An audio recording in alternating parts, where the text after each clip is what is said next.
Bom dia, boa tarde, boa noite. Sejam muito bem-vindos a mais um episódio do Pelota.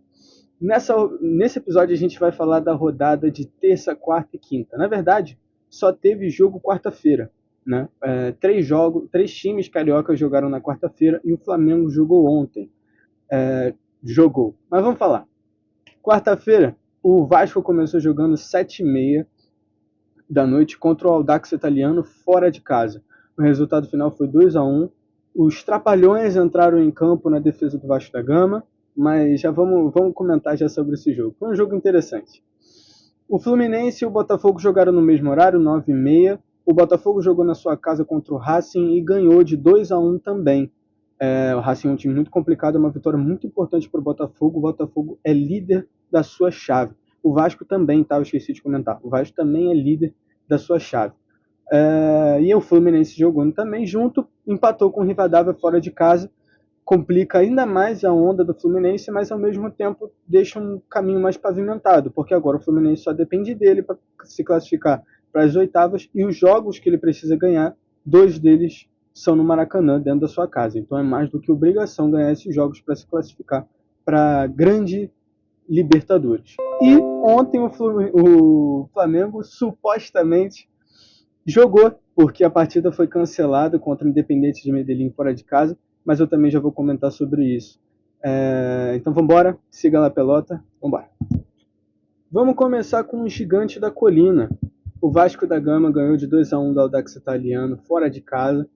É uma coisa muito curiosa, né? Porque dentro de casa não conseguiram ganhar, com um time até parecido, e fora de casa conseguiu ganhar, né? Muito interessante.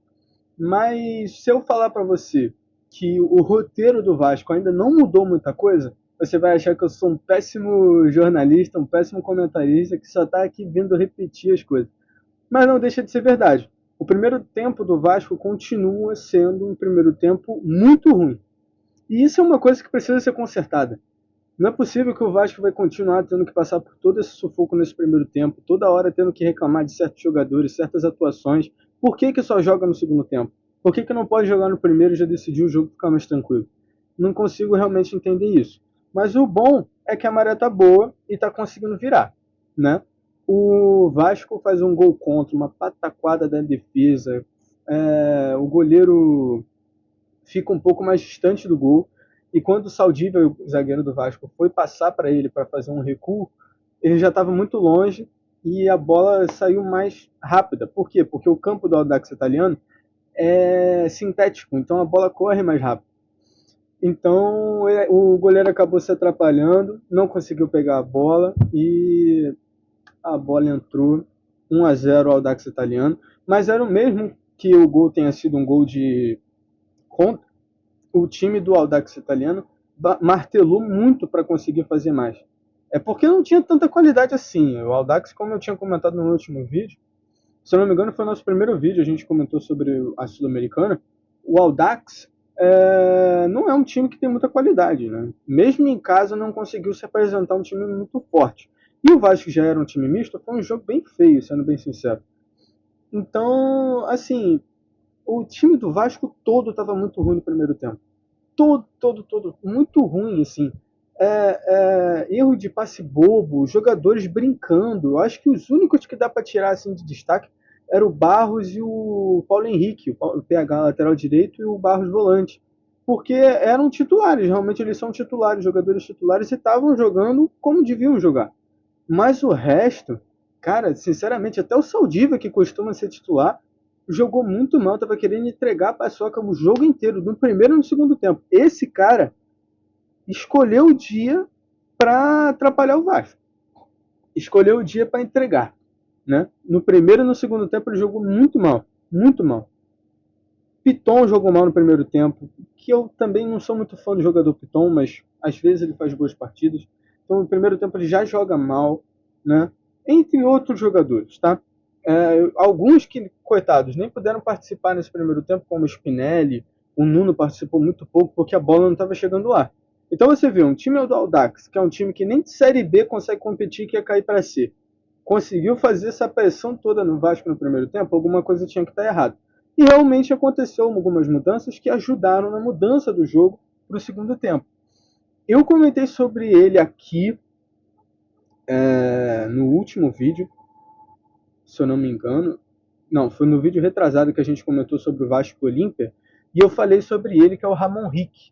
O Ramon Rick é um cria da base do Vasco, tem 18 anos, e está constantemente agora aparecendo como time reserva no comando do Renato para a Sul-Americana. Ele não entrou como titular, ele entrou no segundo tempo, de novo. Mas ele mudou completamente o jogo.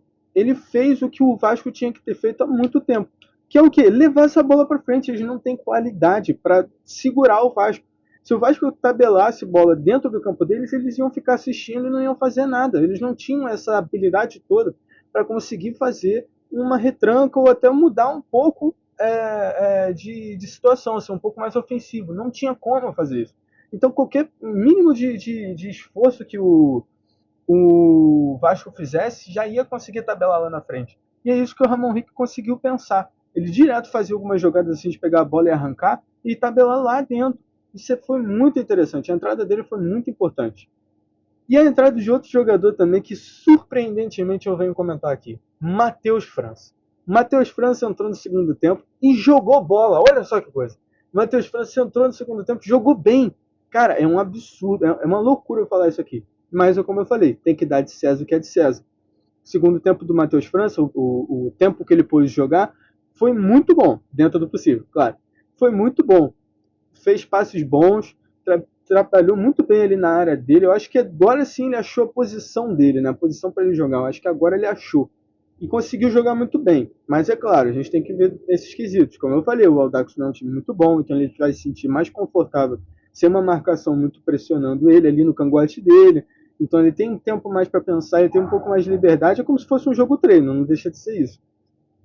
Mas é bom saber que ele tem feito essas boas atuações. E fez o gol, o segundo gol, o gol da virada. E depois o Vasco só manteve o resultado para levar esse 2-1 para casa e ficar mais tranquilo na Sul-Americana. O Vasco agora é líder, não é líder isolado, porque, se eu não me engano, tem um time que está com 7 pontos. Vai estar mostrando aí a tabela para você agora, para você tirar suas próprias conclusões, se você acha que vai ou não vai. Eu acho que é muito difícil o Vasco não ser classificado para essa Sul-Americana. Inclusive, acho até que, de tanto o Renato desprezar a Sul-Americana, vai ser a competição que mais vai dar certo para o Vasco da Gama. Porque o grupo do Vasco não é muito forte. E se com o time misto está conseguindo fazer algumas partidas boas e conseguindo melhorar um pouco ali para manter um placar maneiro, manter a tabela legal, então eu acho que dá para se classificar e vai acabar sendo uma competição que, quando a gente vê, olha, já está em semifinal, já está em quarto. Mesmo desprezando, mesmo deixando de segundo plano, vai ser uma participação muito grande do Vasco, ao meu ver. Tá? Não só dele, como também do Botafogo, que eu vou falar agora. Bom, agora falando do Fogão, o Botafogo jogou contra o Racing dentro de casa, resultado 2-1, e a gente tinha, eu pelo menos, né, fiquei chateado com o Fogão jogando contra o Remo no final de semana, mas agora eles representaram. Vamos ser justos. Porque eu acho que o Botafogo fez uma boa partida. Além de estar claro, muito por conta do placar, o Racing não é um time besta, cara. O Racing é um time que tem um elenco muito bom, ele é muito entrosado, é um elenco que se apresentou muito favorito na Libertadores do ano passado e agora na Sul-Americana também poderia ser um favorito, mas na tabela não está muito bem. E é um time que está entrosado, está muito bem feito, o técnico é muito bom, mas o Botafogo foi superior. O primeiro gol foi numa jogada de contra-ataque, de gol contra também, mas ao meu ver foi gol do Júnior Santos ali, porque ele estava na jogada, ele meio que forçou o gol a acontecer. Então, ao meu ver, foi gol do Júnior Santos, o primeiro gol. E depois, como eu falei, o Racing ele continua trabalhando a bola para tentar empatar. E isso é uma coisa muito interessante, porque eles não desistem, mesmo com as eles não desistem. Mas o Botafogo também. Então foi um jogo muito interessante, foi um jogo muito lá e cá. Quando o Botafogo tinha a bola, ele trabalhava para tentar ampliar o placar. Trabalhava, tocava aqui, abria um espaço, chutava para pegar um escanteio. E o Racing também. Então foi um jogo muito pau a pau. A gente costuma ver alguns jogos mais de pressão de um time com mais superioridade. Não foi o caso. Mas depois que o Racing fez o gol dele para empatar 1-1, eu senti que o Botafogo falou: não, a gente não pode deixar isso aqui empatar. A gente não pode deixar isso aqui acontecer. A gente tem que virar, tem que ganhar. E uma coisa também que eu queria destacar do Botafogo, a mudança que o Franklin Carvalho fez no meio de campo. O Franklin estava colocando o Medina, camisa 6, mais atrás, como se fosse um volante ali. E essa não é uma característica dele, assim, não é uma característica dele, assim, não é o jeito dele de jogar futebol. Geralmente ele joga mais ali no meio mesmo, no meio como meio atacante, e solto. Ele não fica preso numa posição só para segurar e tal, não, ele fica solto. Foi o que o Franklin Carvalho fez. Quem ele colocou como volante? O Newton, que tem essa característica de caçador. E o Medina mexe ali, ele se mexe ali junto com o Danilo. Então fez um meio-campo espetacular. Um meio-campo que voou o jogo inteiro, trabalhou muito bem a bola. Então, o Danilo, que já é uma coisa sobrenatural, inclusive autor do segundo gol, tá jogando muito, jogando fora de linha, faz o segundo gol e divide essa conta toda com o Medina, porque tem muita participação dele no jogo inteiro. Então eu acho que os dois são os destaques do jogo do Botafogo, jogaram muito, jogaram de sobra e conseguiram levar esse resultado. Vai estar mostrando aí para você agora em alguns slides a tabela do Botafogo. E como a gente está vendo, o Botafogo é líder da sua chave. E eu acho que, vou ser bem sincero, não acho que o Botafogo tenha mais complicação na fase de grupos. Acho que para mim já está muito bem encaminhado, já está tudo bem cimentado para o Botafogo ir para as oitavas de final da Sul-Americana. E como eu falei sobre o Vasco, eu acho que o Vasco e o Botafogo são dois times que vão se destacar muito nessa Sul-Americana. Porque são dois times que o Vasco nem tanto, o Vasco não se demonstra tanto querer essa Sul-Americana. Mas às vezes a vida tem dessas, né? De tanto a gente falar que não quer, aparece. E o Botafogo precisa, né? De qualquer forma, o Botafogo precisa desse título para voltar para Libertadores ou pegar uma Copa do Brasil para voltar para Libertadores também. E acho muito difícil que seja pelo Brasileirão, mas de qualquer forma vai conseguir uma vaguinha ali e a Sul-Americana é a melhor oportunidade, porque não são todos os times que são muito bons. A gente tem alguns times brasileiros jogando a Sul-Americana, inclusive, que vão atrapalhar um pouco o caminho dessa galera carioca, do Vasco, do Botafogo, mas, sabe, dá para ganhar. É um time que os cariocas já estão acostumados a ganhar. Então, vamos ver como é que vai ser o andar dessa Sul-Americana. É uma competição que está muito interessante esse ano. E vamos ver, acho que está até, vou ser bem sincero, está até mais interessante do que a Libertadores, porque muitos times que estavam na Libertadores foram para a Sul-Americana. Então, e tem capacidade de, inclusive, o outro vir aí para a Sul-Americana. Já vou falar dele agora já já. Flusão, tricolor carioca. Vamos falar dele. Fluminense empata com o Rivadavia fora de casa. Olha, eu só tenho uma coisa para dizer. A campanha do Fluminense nessa Libertadores é péssima. É péssima. Sabe por quê? Porque não é você empatar com um time que é campeão, desculpa, que é líder do campeonato argentino, que tem se dado muito bem, inclusive na sua chave na Libertadores. O pior é você ganhar desse time, fazer 1-0 nesse time dentro da sua casa e deixar eles virarem. O pior é você perder jogos que eram para ganhar fora de casa e deixar o jogo entregue. Você não fazer uma gordurinha nesses campeonatos de fase de grupos é pedir para estar fora. Então o Fluminense não teve uma campanha de se olhar e ficar orgulhoso. Assim. O Fluminense é lanterna, vai estar mostrando aí para você agora a tabela enquanto eu estou falando. O Fluminense é lanterna, em quarto lugar. Sabe? Eu comentei aqui sobre alguns vídeos atrás sobre a possibilidade do Zubeldia ter meio que desentendido, meio que desaprendeu a trabalhar com o Fluminense. Porque o Fluminense já vem tendo uma decaída muito grande desde o Fla-Flu. Desde o Fla-Flu, que foi adiado, que tem toda esse bafafá da torcida do Fluminense, que está se arrastando até hoje, que o presidente do Fluminense adiou o Fla-Flu, não era para ter adiado por conta dessa rivalidade e tudo mais, mas tem um motivo para isso.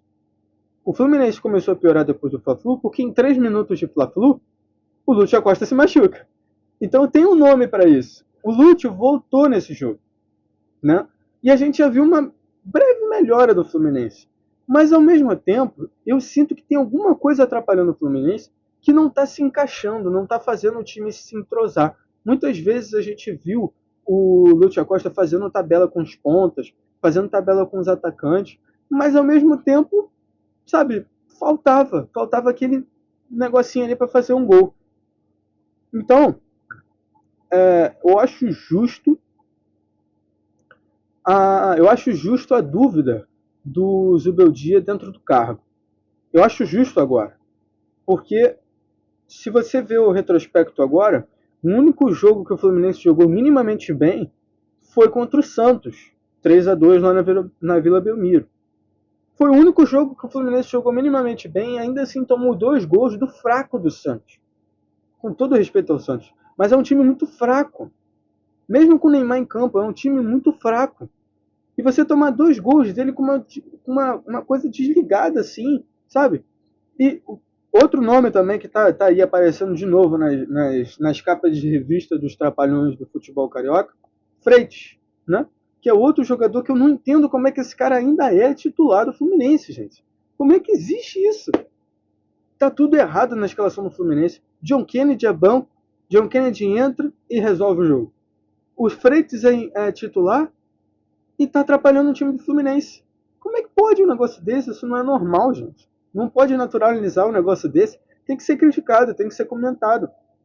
Então, a justificativa do Zubeldia, inclusive, num jogo, numa coletiva de imprensa, ele falou: você acha que o meu resultado está muito bom? Um jornalista perguntou para ele o que ele acha dessa coisa toda do Fluminense ficar desandando. Ele comentou, falou que você acha que o meu resultado é ruim? Em que lugar do Brasileirão a gente está? Mas assim, para perder esse lugar é assim, ó. O Fluminense não está garantido como terceiro lugar no Brasileiro. Ele não está com um contrato assinado de que ele vai ficar no terceiro lugar um ano inteiro. Se ele perder mais 2 jogos, ele perde. Ele perde a posição. E aí vai ser o que o argumento? Qual vai ser o argumento? Por quê? De Libertadores não tem como ser. Se não se classificar, não tem como ser. A Copa do Brasil está seguindo aí. Está seguindo. Né? Não tem como a gente falar sobre a Copa do Brasil agora. E o Brasileirão pode perder a qualquer momento sua posição, cara. O Brasileirão é assim, ele é injusto. Se você perder 2 jogos, você está fora. Você está fora. Então o Zubeldia tem que começar a rever as suas táticas, começar a rever seus critérios e as suas convicções. Porque assim, do jeito que está assim, não dá. Não dá. Eu quero comentar sobre uma coisa aqui. Geralmente eu falo sobre campo e bola, mas agora eu vou falar sobre uma transferência que foi realizada para o Fluminense. O Hulk, ídolo do Atlético Mineiro de Minas, né?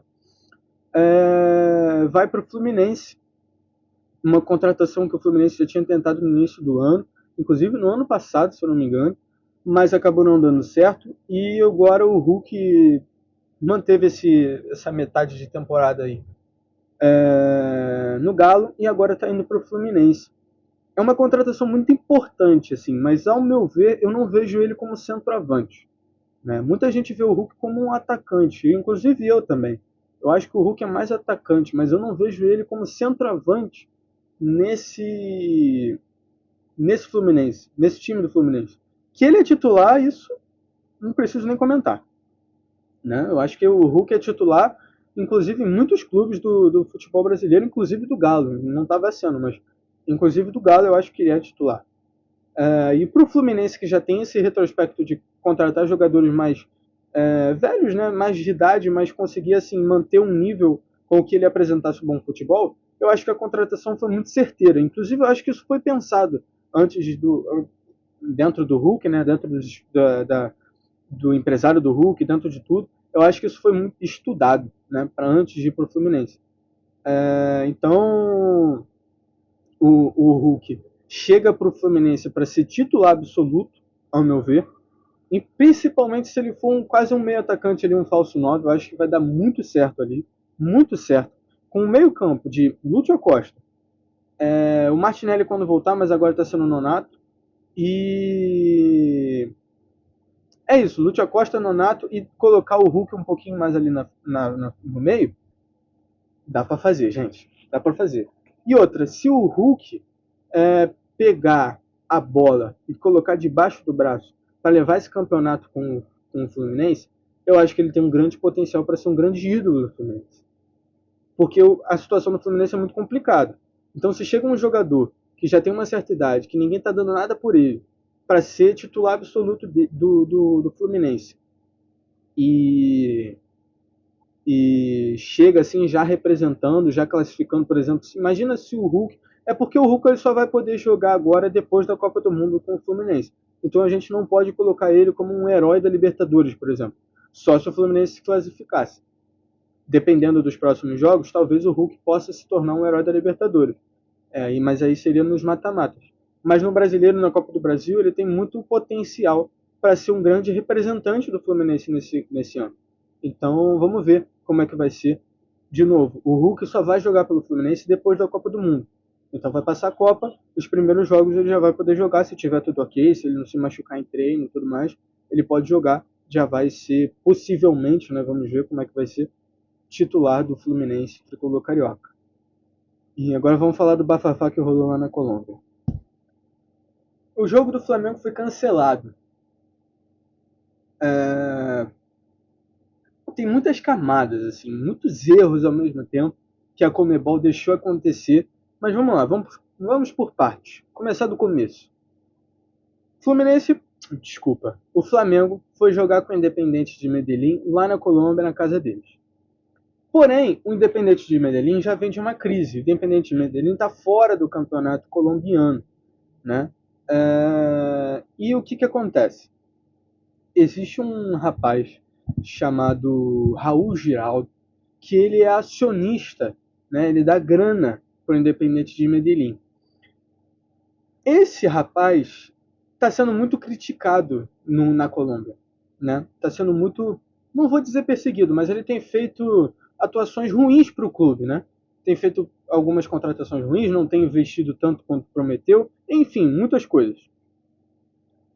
E depois desse jogo que o Independente de Medellín foi eliminado do campeonato colombiano, ele provoca a torcida. Ele sai de campo provocando a torcida, fazendo um gesto, assim, eu acho que eu vou até conseguir colocar o vídeo aqui numa das partes.